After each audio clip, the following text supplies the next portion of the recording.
दाब दाब जायगानिफ्राय दिनैनि बे गोथार हाबाफारियाव बाहागो लाफैनाय माननाय रायजो समा बारा गैलिया बेनिखायनो आङो सुंद'यै नोंथांमोननो फोरमायथिनो नागिरदों दिनै नोंथांमोनखौ बेयाव हांख्रायनानै लिंहरनानै मानि थाखाय बेयाव सोरबा टेलिभिजन नायनो गोनां जादों दा गिबियाव दुलाराय बर' फरायसा आफाद आरो बिटिआर सरकारनि हेफाजाबजों आसाम सरकार आरो भारत सरकार जिबायदि जोंनि बर'फोरनि सोमावसारनाय आरो बर'फोरनि जारिमिनखौ लानानै बड'फा उपेन्द्रनाथ ब्रह्मनि जि दिनै गोथार थैनाय सान बे थैनाय सानखौ लोब्बा लाखिनानै गोदान दिल्लीयाव दिनै बड'फा उपेन्द्रनाथ ब्रह्मनि मुङै 835 मिटार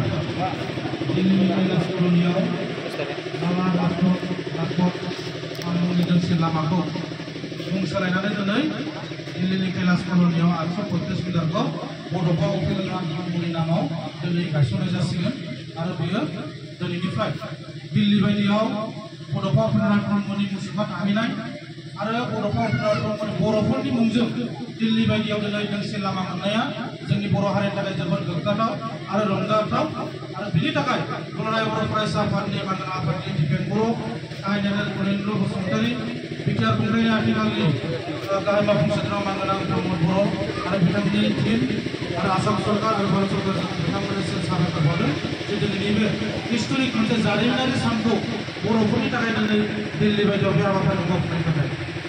बयबो खेबसे आखाइ हमनांगोन बेनि थाखाय लोगोसे दिल्लीयाव जारिमिनावनो दिनैसिम जोंनि सा सानजायाव नर्थ इस्टआवनो दिनै बड'फा उपेन्द्रनाथ ब्रह्मनि जि लामा मोननाय बे दिनै नैथि खुनु सोरबा आसामिसफोरनिबो बेबायदि बिराद गिदिर गेदेमा सुबुंफोरनि मुङै दिनै दिल्ली बायदियाव लामा गैया सोरबा जोंनि आसामनि राजबंशीनि नामाव गैया सोरबा आदिबासिनि नामाव गैया सोरनिबाव गैया दिनै सेकेन्ड टाइम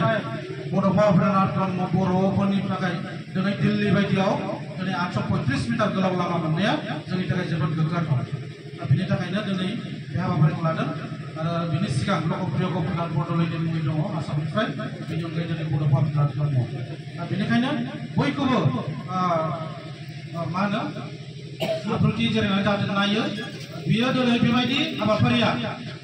अल आसामाव दिनै 15टा जायगायाव जादों रायजोफोर 15टा जायगायाव बेबायदि एलएलइ डिस्ट्रिक्ट वाइसआव नायबाय थादों खामानिफोरा जादों दा बिदिनो जोङो सनितपुर जिल्ला हिसाबै जोंनि बे बाटासपुर नर्थ इस्ट जोंनि आनसलिकआव जोङो बेखौ लानानै फैदों दा दिनै जोङो रेल पार्किंआव जों लादोंमोन बयबो नायनो सुबिदा जानायनि थाखाय नाथाय बोथोरनि उसुबिदाखौ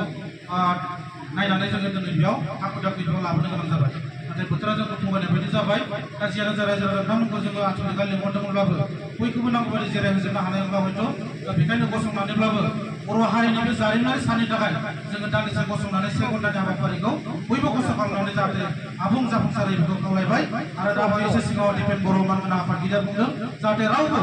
बेयाव थांलाय फैलाय खालामनो नाङा जेरै दं एरैनो थानांगौ मानोना जोंखौ बिथांमोना नुदों आरो बिथांमोनाव जोंखौ नुदों आरो जोंनि फंफ्रोमबो रावानो बेयाव खोनाहैजागोन बेखौ बुङो टेक्निसियानाव 2A होननानै बेयो मोनसे टेक्निसियान माखौ बुङो माने बेजों गोरोबलायनाय माने जोंनि माथोखौ खोनाहैगोन बैनि माथोखौ जों खोनागोन जों गुबुन गुबुन बिसोरखौ नुगोन दा बेखायनो जों जिखि गाज्रि रायलायगोन मोजां रायलायगोन बेयाव टटेलि खोनाहैजोबगोन आरो बेयाव जोंनिफ्राय गिदिर गिदिर अफिसारफोर नायगोन आरो जोंनि आवाजखौबो बिथांमोना खोनाहैगोन दा बेखायनो दुलाराय बर' फरायसाफोरा बुंदों जि जायगायाव बे हाबाफारिखौ लादों गासिबो होख्रावनाय समाव होख्रावफाजोबनांगौ आरो बेखौ भारतनि नखर मन्थ्रि अमित शाहआ मिथिनांगौ जेरावनोखि अमित शाह बिथाङा दान्दिसे समनि उनावनो बे गोथार लामाखौ बेखेवसिगोन आरो बड'फा उपेन्द्रनाथ ब्रह्मनि मुसुखाखौ बेखेवसिगोन बे समाव जोङो दिल्लीयाव जेब्ला होख्रावनाय जागोन अब्ला जोङो गासिबो जाहाथे होख्रावफायो दा बेखिनिखौ आं बुंबाय गोलाव सम बुंनो सानासै हाबाफारिया जासिगोन दा बेनिखायनो गासैबो बाहागो लाफैनाय रायजो राजा नोंथांमोननि सिगाङाव सनितपुर जिल्ला दुलाराय बर' फरायसा आफादजों जानानै साबायखर बावबाय न'खरानि गुबुन गुबुन बिफाननि बिबानगिरि नोंथांमोना हयथ' जिराय मोनाखैब्लाबो गसंनानैब्लाबो खस्थ' खालामदों आरो रायजो राजा बिथांमोना आइजो बिथांमोना जुदि दङबा सिगाङाव तिरपाल दङ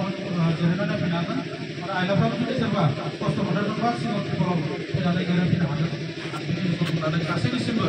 जोंनि हाबाफारियाव बरायनानै लाबाय